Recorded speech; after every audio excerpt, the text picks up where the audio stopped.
Brought you by Meghdoot herbal. मुझे diabetes है। मेघदूत मधुशून्य ये हाई ब्लड शुगर और ब्लड प्रेशर को कंट्रोल तो करता ही है, साथ में ये मुझे काफी एनर्जेटिक रखता है। मेघदूत मधुशून्य खाओ, फिट एंड फाइन हेल्थ बना। तो स्वामी प्रसाद मौर्य की मुश्किलें बढ़ने वाली हैं।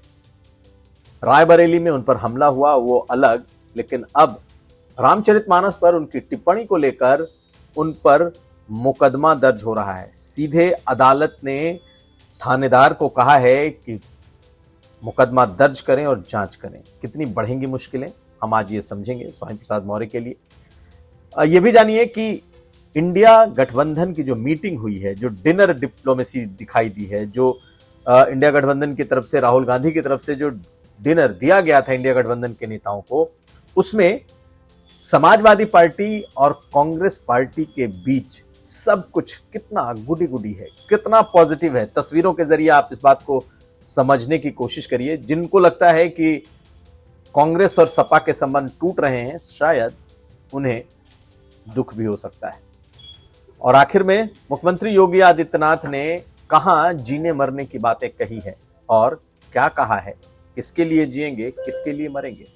ये खबरें आज का यूपी में। नमस्कार, मैं हूं कुमार अभिषेक, आप देख रहे हैं यूपी तक। हम हाजिर अपने न्यूज शो आज का यूपी लेकर। तो सबसे पहले बात करेंगे राहुल गांधी के इंडिया गठबंधन के नेताओं को दिए गए बीती शाम डिनर की। जी हां, ये डिनर दिल्ली में राहुल गांधी के बुलावे पर दिया गया। इस डिनर की खास बात यह रही कि राहुल गांधी ने जो इलेक्शन कमीशन के खिलाफ वोट चोरी का जो पूरा प्रेजेंटेशन उन्होंने बनाया था, उसे उन्होंने इंडिया गठबंधन के तमाम नेताओं के सामने उस प्रेजेंटेशन को रखा और उन सभी नेताओं को यह बताया कि कैसे वोट चोरी की जा रही है। ज्यादातर नेता राहुल गांधी की बातों से इत्तेफाक करते दिखे कि हां, जो राहुल गांधी कह रहे हैं खास करके वोट चोरी को लेकर, उससे सब सहमत हैं। हालांकि इस प्रेजेंटेशन के बाद जो उन्होंने इंडिया गठबंधन के नेताओं को डिनर के पहले दिया, उसके बाद एक मीटिंग हुई और ये क्लोज डोर मीटिंग थी और उस क्लोज डोर मीटिंग में आपसी अलायंस को लेकर के बात की गई। जानकारी के मुताबिक उत्तर प्रदेश में सपा और कांग्रेस का गठबंधन पूरी तरीके से इंटैक्ट है। स्थानीय स्तर पर, नीचे के स्तर पर कौन क्या बोलता है, कौन किस तरह के बयानबाजी करता है, इससे ऊपर फर्क नहीं पड़ने वाला है। और यह भी कहा गया कि जब तय करना होगा तो शीर्ष जो नेतृत्व है वो आपस में बैठकर तय कर लेगा। उनके बीच की केमिस्ट्री इस वक्त बहुत ही शानदार है। तो खैर, जब चुनाव का वक्त आएगा तब वो चीजें आएंगी, लेकिन बीच बीच में जो उत्तर प्रदेश में कांग्रेस और सपा के बीच में बातें आ जाती हैं कि गठबंधन टूट जाएगा, अपनी अपनी सीटों के हिसाब से चुनाव लड़ेंगे। तो कल के डिनर ने यह साफ कर दिया कि सभी नेता एक साथ एक मंच पर एकजुट हैं और चुनाव में भी वो बिल्कुल साथ रहेंगे। कल के इस डिनर के वक्त की कुछ तस्वीरें सामने आई और अगर आप देखेंगे तो जिस तरीके से यादव परिवार से मिलती हुई गांधी परिवार की मुलाकात की तस्वीरें आई हैं, वो बहुत कुछ कह रही हैं। पहली बार इस मीटिंग में राहुल अखिलेश यादव के साथ उनकी पत्नी डिंपल यादव भी शामिल थी और राम गोपाल यादव भी शामिल थे। तो अमूमन इंडिया गठबंधन की कोई भी मीटिंग हो, कोई भी डिनर हो, उसमें डिंपल यादव नहीं मौजूद होती थी, लेकिन पहली बार डिंपल यादव, अखिलेश यादव और राम गोपाल यादव भी शामिल थे। ये तीनों बड़े नेता, हालांकि परिवार भी एक ही है, एक साथ इसमें पहुंचते हैं। और सोनिया गांधी से मुलाकात की तस्वीरें आप देखिए, राहुल गांधी के साथ उनकी मुलाकात की तस्वीरें देखिए, प्रियंका गांधी के साथ की तस्वीरें देखिए। एक बात बताऊं कि समाजवादी पार्टी ने इन तस्वीरों को ट्वीट नहीं किया है, ना ही इस डिनर के बारे में कोई भी बात समाजवादी पार्टी के द्वारा ट्विटर हैंडल पर या फिर आधिकारिक तौर पर किसी प्रेस रिलीज में कुछ भी नहीं बताया गया। हाँ, कांग्रेस पार्टी की तरफ से जरूर तस्वीरें आई हैं और समाजवादी पार्टी के सूत्र बता रहे हैं कि इस मीटिंग को सिर्फ चुनाव आयोग के खिलाफ जो राहुल गांधी ने अपना एक प्रेजेंटेशन तैयार किया था वोट चोरी को लेकर, उसे उस तक सीमित रखा गया और साथ साथ मीटिंग में कुछ आपसी जो केमिस्ट्री होती है, चुनाव को लेकर के कैसे आगे बढ़ना है, इस पर बातें हुई। लेकिन आपको इन तस्वीरों के जरिए इतना अंदाजा लगेगा की एक सहजता दिखाई दे रही है दोनों पार्टियों के शीर्ष नेतृत्व के बीच, बड़े बड़े नेताओं के बीच। ये डिनर के पहले के मुलाकात की तस्वीरें हैं, जब अनौपचारिक तौर पर सभी लोग एक दूसरे से मिलते हैं। तो चाहे डिंपल यादव हो, अखिलेश यादव हो, राम गोपाल यादव हो, सभी के चेहरे गांधी परिवार के सदस्यों के साथ मुलाकात के समय खिले हुए, बहुत पॉजिटिव सा माहौल दिखाई दे रहा है। और यही बात इस मीटिंग में मौजूद लोगों ने भी बताई कि माहौल बिल्कुल पॉजिटिव था।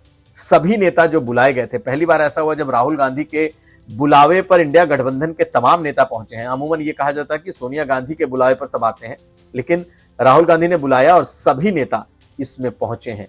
तो ये एक इस डिनर को लेकर के एक बात तो साफ है कि इंडिया गठबंधन न सिर्फ इंटैक्ट है, बल्कि वो उसने अपने एकजुटता को दिखाने की भी कोशिश की है। यह भी दिखाया है कि वो पूरी तरीके से इंटैक्ट है और साथ साथ सब एक दूसरे से सहज हैं। और खास करके सपा और कांग्रेस की सहजता, निश्चित तौर पर उसका असर उत्तर प्रदेश की पॉलिटिक्स पर पड़ेगा, क्योंकि यहां पर कांग्रेस के नेता की बयानबाजी अलग है, समाजवादी पार्टी के नेताओं की बयानबाजी अलग है, लेकिन शीर्ष में जो नेता हैं, जो कांग्रेस और सपा के बड़े नेता हैं, वो बेहद सहज तरीके से मिल रहे हैं। और बताया भी यही गया कि सब कुछ इस वक्त पॉजिटिव है और आगे भी साथ चलेंगे। यानी कि अगर कोई कहता है कि 27 में अलग लड़ेंगे तो लोग भूल जाएं, बिल्कुल एक साथ एक गठबंधन के तौर पर यह लड़ने की तैयारी दिखाई दे रही है। अगली खबर, तो स्वामी प्रसाद मौर्य की मुश्किलें अब बढ़ने लगी हैं। वाराणसी के एमपी एमएलए कोर्ट ने इस बात की इजाजत दे दी है कि उनके खिलाफ मुकदमा दर्ज करके जांच शुरू की जाए। दरअसल 22 जनवरी 2023 को एक निजी चैनल से बातचीत में स्वामी प्रसाद मौर्य ने रामचरितमानस को लेकर कई आपत्तिजनक बातें कही थी और एक तरीके से इस धर्म ग्रंथ का उन्होंने मजाक उड़ाया था, उपहास किया था। उसके बाद से ही उनके ऊपर मुकदमा करने की कोशिश कई लोगों के द्वारा की गई, हालांकि पहले यह सफल नहीं रही। लेकिन अब एमपी एमएलए कोर्ट ने धारा 56 के तहत आदेश दिया है कि अब इनके खिलाफ मुकदमा दर्ज किया जाए, इनके खिलाफ जांच की जाए और जल्द से जल्द जांच रिपोर्ट सौंपी जाए। तो भावनाओं को भड़काने, भावनाओं को आहत करने का आरोप स्वामी प्रसाद मौर्य पर है। हालांकि आपको बता दें कि स्वामी प्रसाद मौर्य हमेशा अपनी सफाई देते रहे और वो कहते रहे हैं कि मैंने कभी अपमान नहीं किया है, जो मेरी मान्यताएं हैं मैं अपनी मान्यताओं की बात करता रहा हूं। लेकिन अब इस मामले में उन पर शिकंजा कस सकता है, क्योंकि पुलिस ने इस मामले में मामला दर्ज कर उनसे पूछताछ करनी होगी। आपको बताएं कि उनकी मुश्किलें इसलिए भी बढ़ी हुई हैं कि अभी हाल के दिनों में क्या कहें, 2 दिन पहले ही उनके साथ रायबरेली में मारपीट करने की कोशिश की गई और मामला भी यही था। कुछ लड़के जो कि खुद को कथित करनी सेना का बता रहे थे, अब सनातनी बता रहे थे, उन्होंने इन पर हमला करने की कोशिश की। हालांकि वह बहुत बुरी तरीके से उनको स्वामी के समर्थकों ने पीट दिया, लहूलुहान हुए। लेकिन यह मामला एक बार फिर उठ गया कि आखिर स्वामी प्रसाद मौर्य पर यह हमला सिर्फ इसलिए हुआ कि उन्होंने हिंदू धर्म के देवी देवताओं और उनके ग्रंथों का अपमान किया था। तो अब एक तरफ कोर्ट की लड़ाई लड़नी पड़ेगी उन्हें और उन्हें जवाब देना पड़ेगा कि आखिर उन्होंने रामचरितमानस और तुलसीदास पर इस तरीके की टिप्पणी क्यों की थी। लेकिन स्वामी प्रसाद मौर्य भी इन दिनों कह सकते हैं कि दोबारा से चर्चा में आ गए हैं। अभी तक वो राजनीतिक रूप से जिसे कहते हैं ओब्लिवियन में चले जाना, वो बिल्कुल नेपथ्य में जा रहे थे और उन्होंने अपनी पार्टी बनाई, पॉलिटिकल उनकी एक्टिविटी की कोई चर्चा नहीं हो रही थी। लेकिन उनके ऊपर हुए हमले ने और उन पर अब होने वाले हुए एफआईआर ने, जो अदालत ने कहा है कि इनके ऊपर एफआईआर दर्ज की जाए, इसके बाद एक बार फिर स्वामी चर्चा के बीचों बीच आ गए हैं। मजे की बात यह है कि उम्मीद ये की जा रही थी कि स्वामी प्रसाद मौर्य बीजेपी को निशाना बनाएंगे, लेकिन अगर आप उनकी बातें सुनेंगे तो उनके टारगेट पर अखिलेश यादव ही दिखाई देते हैं। सुनिए उनकी बातें जो उन्होंने एक दिन पहले प्रयागराज में कही हैं। बीजेपी से कम अखिलेश और समाजवादी पार्टी से ज्यादा नाराज दिखाई दे रहे हैं स्वामी, सुनिए। अखिलेश यादव की भी सरकार में गुंडागर्दी चरम पर थी, आज योगी सरकार में भी गुंडागर्दी चरम पर है और साथ ही साथ ये दोनों आपस में नूरा कुश्ती लड़ते रहते हैं। 27,764 स्कूल बंद होने के मामले में समाजवादी पार्टी सोती रही। योगी सरकार के इस जनविरोधी नीति के खिलाफ उसको मैदान में आना चाहिए था, सड़क पर नहीं उतरी। पीडीए के नेता खुद कंफ्यूज हैं।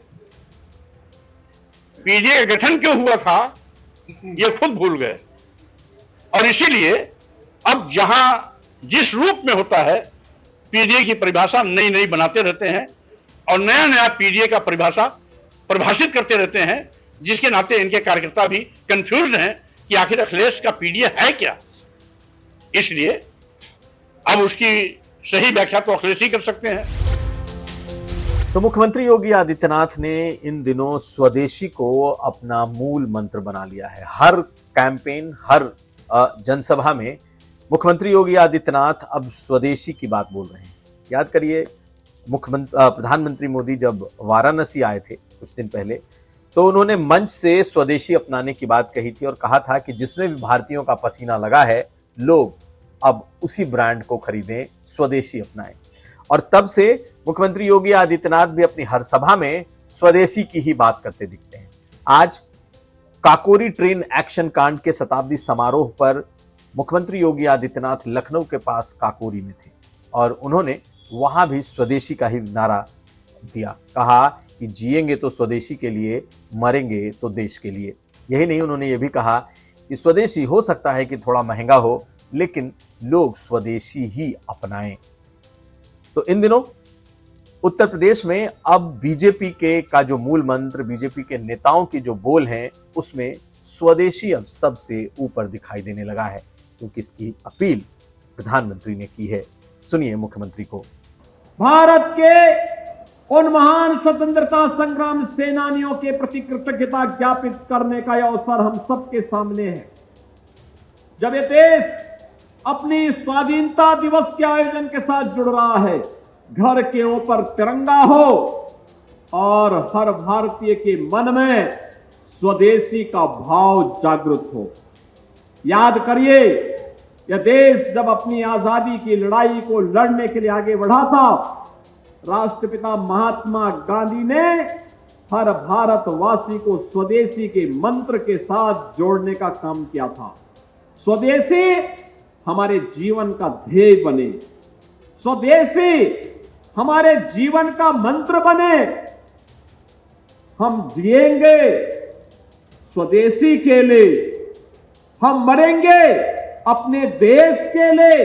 अपनी राष्ट्रभक्ति की पराकाष्ठा के साथ जब भारत आगे बढ़ेगा, तो दुनिया की कोई ताकत भारत का बाल बांका नहीं कर पाएगी। और आजादी का ये संदेश हम सबको इस उद्देश्य के साथ आगे बढ़ाने के लिए प्रेरित कर रहा है। और आखिर में बताते चलें कि मुख्यमंत्री योगी आदित्यनाथ ने 3 दिनों के लिए बस में महिलाओं और लड़कियों की यात्रा फ्री कर दी है। कल रक्षाबंधन है। रक्षाबंधन के एक दिन पहले से आप उत्तर प्रदेश में कहीं भी बस से ट्रैवल करें, जो भी महिला लड़की होगी उसके लिए ये पूरी यात्रा फ्री है। यानी कि रक्षाबंधन के एक दिन पहले से लेकर एक दिन बाद तक अमूमन एक दिन बस फ्री करती रही है सरकारें, लेकिन पहली बार सरकार ने 3 दिनों तक बस की मुफ्त यात्रा रख दी है सामने। और एक तरीके का ये तोहफा है महिलाओं के लिए, लड़कियों के लिए इस रक्षाबंधन पर। तो ये था आज का यूपी। हम कल फिर हाजिर होंगे। आप हमें दीजिए इजाजत। देखते रहिए यूपी तक। वीडियो अगर अच्छा लगे तो लाइक करें, शेयर करें और चैनल को सब्सक्राइब जरूर करें।